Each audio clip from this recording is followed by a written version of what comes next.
bem com vocês? Vamos para a nossa aula de História.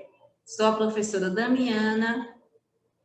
Na nossa aula hoje, nós iremos aplicar o questionário, responder e comentar as questões. Nós estamos também finalizando o nosso capítulo, o capítulo 4, que é a Revolução Francesa e o Império Napoleônico. Para finalizar o capítulo 4, vamos fazer a aplicação, o comentário e a correção do exercício da página 92. Que assim a gente termina. Antes da gente entrar nas questões propriamente dita, a gente vai fazer um apanhado, desse capítulo. A Revolução Francesa, nós vimos que vai ser o marco do início da Idade Contemporânea. A Revolução Francesa, o termo revolução, nós vimos que se aplica a transformações, mudanças que ocorreram na França, mas que essas mudanças, elas vão repercutir em todo o mundo. Até na nossa sociedade, nos dias de hoje, nós temos aspectos, nós temos algumas questões que herdamos da Revolução Francesa. E que é uma revolução que o povo, as camadas menos favorecidas, povo, a grande massa, participa. Mas, apesar de ter a participação popular, a Revolução Francesa foi uma revolução burguesa. Por quê? Porque ela vai ser liderada e conduzida pela burguesia. É tanto que, após a Revolução Francesa, a burguesia se afirma enquanto classe social dominante. Ela se acende enquanto classe social dominante. Por quê?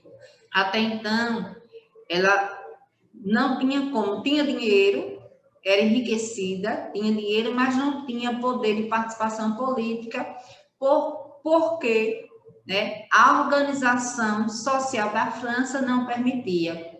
Foi por isso que a Revolução Francesa também vai por fim ao antigo regime.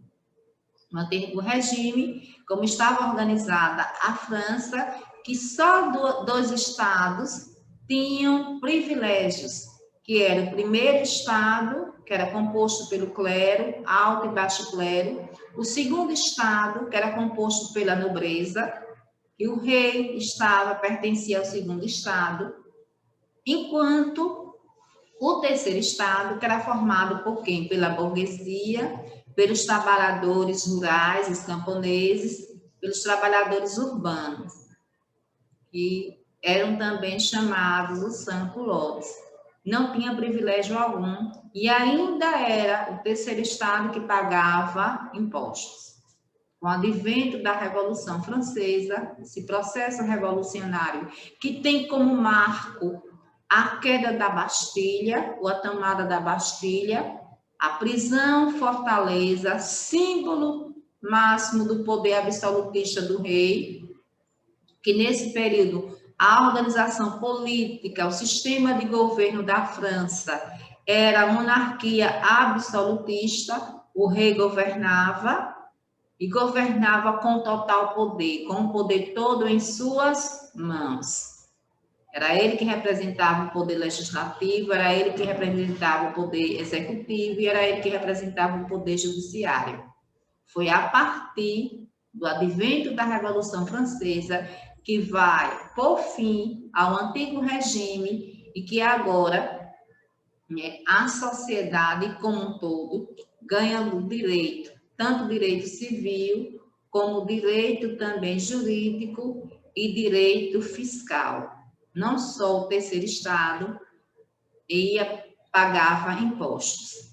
É tanto que vai ser o advento também da Revolução Francesa, quando vai ser promulgada a primeira Constituição da França, que vai também ser promulgada a Declaração dos Direitos do Homem e do Cidadão, que entre eles diz o quê? Que todos são iguais perante a lei. Todos são vistos como cidadão de deveres e direitos. Então, vamos agora aí, que a gente pode destacar, vamos ao nosso exercício, ao comentário das nossas questões. Vamos lá. Tem aí a primeira questão. Repare que tem aí essa imagem, que é a imagem que simboliza a Revolução, uma das imagens que simboliza a Revolução Francesa, que aí é a moça, essa mulher, segurando a bandeira francesa, não é? Que após a Revolução Francesa vai ser também composto o hino, que é a Marselhesa, que ainda nos dias de hoje o hino nacional da França é a Marselhesa, que vem desse período do advento da Revolução Francesa. Que aí simboliza o quê? O que é que essa moça está simbolizando? Ela simboliza a liberdade guiando o povo, não é? Em um episódio de revolução, pegando em armas para que as mudanças acontecessem, e ela guiando, simboliza isso. Uma das questões aí é a liberdade guiando o povo. Lembra que o lema da Revolução Francesa era aí igualité, fraternité e liberté. Quer dizer, igualdade, liberdade e fraternidade. Então, aí a liberdade guiando o povo sendo guiado pela liberdade.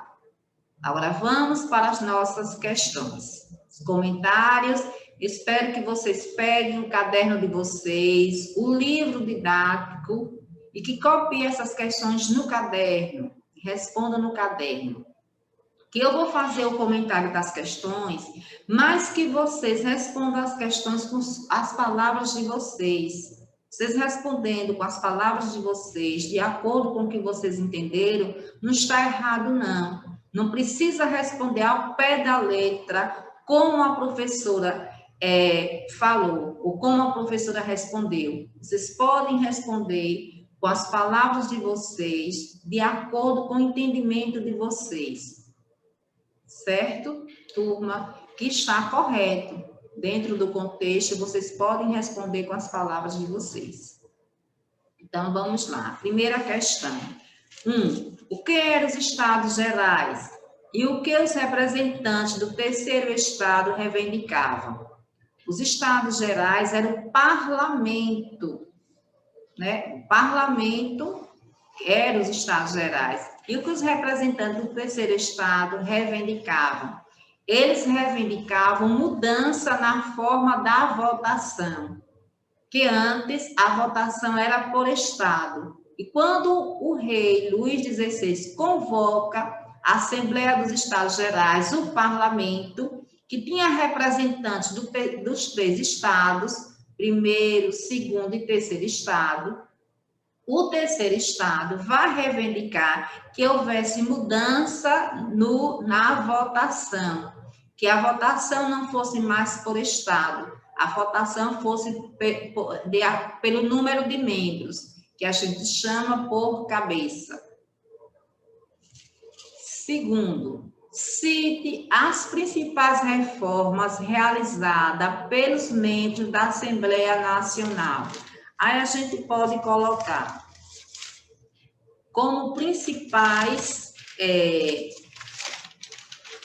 mudanças a abolição dos privilégios feudais, porque antes só quem tinha terras na França eram os nobres, e os camponeses trabalhavam nas terras, mas eles não eram donos das terras, por isso que eles pagavam impostos. A padronização do sistema de arrecadação de impostos. Padronizar quer dizer que não só o terceiro estado pagasse imposto, mas toda a população pagasse imposto. Os bens do clero e dos nobres que saíram da França foram confiscados. E aí existe ainda mais uma mudança marcante. A promulgação da Declaração dos Direitos do Homem e do Cidadão. A terceira questão. O que foi a tomada da Bastilha? O que essa ação significou? a tomada da Bastilha, né, foi a invasão popular, a prisão da Bastilha, em Paris. E o que isso vai representar quando o povo invade a Bastilha? Isso representa o quê? Essa ação representou o quê? Com o objetivo de libertar os inimigos do antigo regime. Ou seja, os inimigos, por isso que lá estavam os inimigos políticos do rei Luís XVI. Os inimigos políticos do poder absolutista. E que representou a decadência do poder absoluto do rei. Então, que o poder absoluto do rei estava já decaindo, já estava enfraquecendo. Agora, a quarta questão. Quais eram os princípios defendidos na Declaração dos Direitos do Homem e do Cidadão? Aí nós temos aí que os direitos do homem e do cidadão eles defendiam o quê? Defendia que todos fossem iguais perante a lei, que todos tivessem direito à propriedade privada e que todos fossem iguais perante a lei. Um dos princípios defendidos na Declaração dos Direitos do Homem e do Cidadão era isso, entre outros, que todos fossem iguais perante a lei e que todos tivessem direito à propriedade privada. Porque antes, só quem tinha direito à propriedade privada eram os nobres. Aí a quinta questão. Quando foi promulgada a primeira Constituição Francesa? Quais eram as principais mudanças propostas neste documento? Antes de eu comentar a resposta, vocês lembram o que é Constituição? Constituição é o conjunto de leis que regem um país. Muito até chama Carta Magna, né? É as leis mais importantes de um país. É nesse conjunto de leis que rege um país que estão os direitos e deveres do cidadão. Então, a Constituição, ela foi promulgada em 1791 e que ela contemplou as principais reivindicações do terceiro Estado, como igualdade civil, jurídica e fiscal. A sexta questão. Nós temos aí o quê?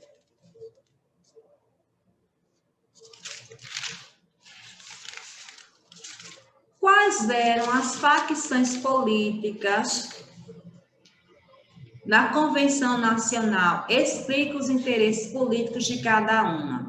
As convenções políticas, nós já vimos que eram os jacobinos, girondinos, pântano ou planície. Os jacobinos, vamos de forma geral, eram considerados radicais, desejavam ampliar as conquistas sociais, representava a baixa burguesia e contava com o apoio dos sans-culottes, assim também como os trabalhadores rurais, os camponeses.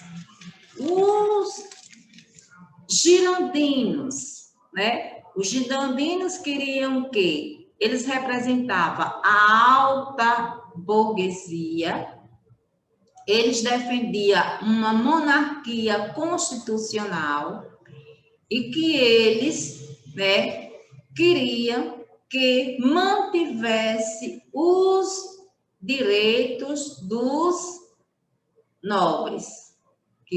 Por isso que eles defendiam uma monarquia constitucional, que não tivesse mais o poder absoluto do rei, que o rei governasse, mas seu governo fosse controlado pela lei. Ele governasse de acordo com as leis, respeitando as leis, obedecendo às leis.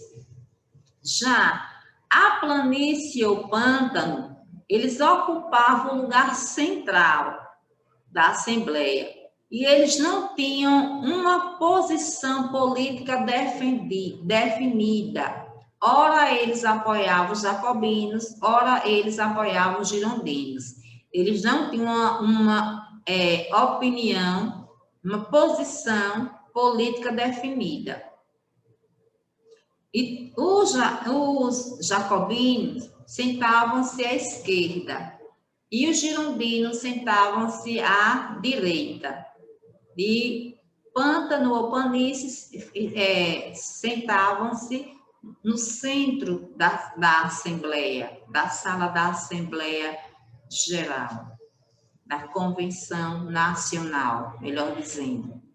Aí nós temos aí a sétima questão. Explique quais foram os principais acontecimentos durante o governo do diretório.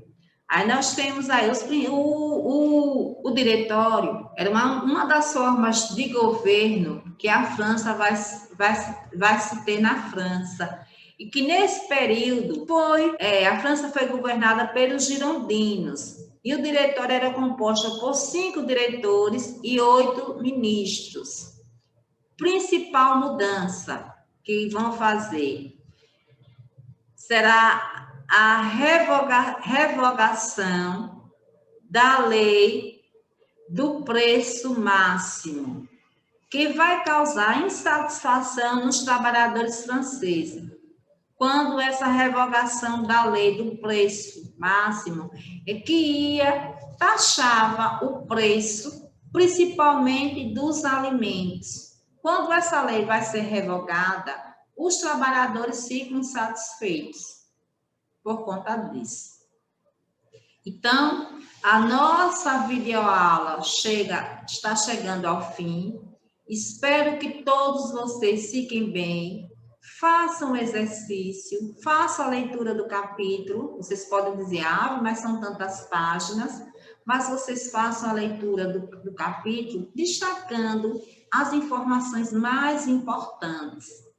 Porque nós estamos nessa videoaula finalizando o capítulo. Capítulo 4, que trata da Revolução Francesa e do Império Napoleônico. Na nossa próxima videoaula, já vamos estudar um outro assunto, um outro capítulo. Espero que vocês fiquem todos bem. Até o nosso próximo encontro. Ficamos por aqui.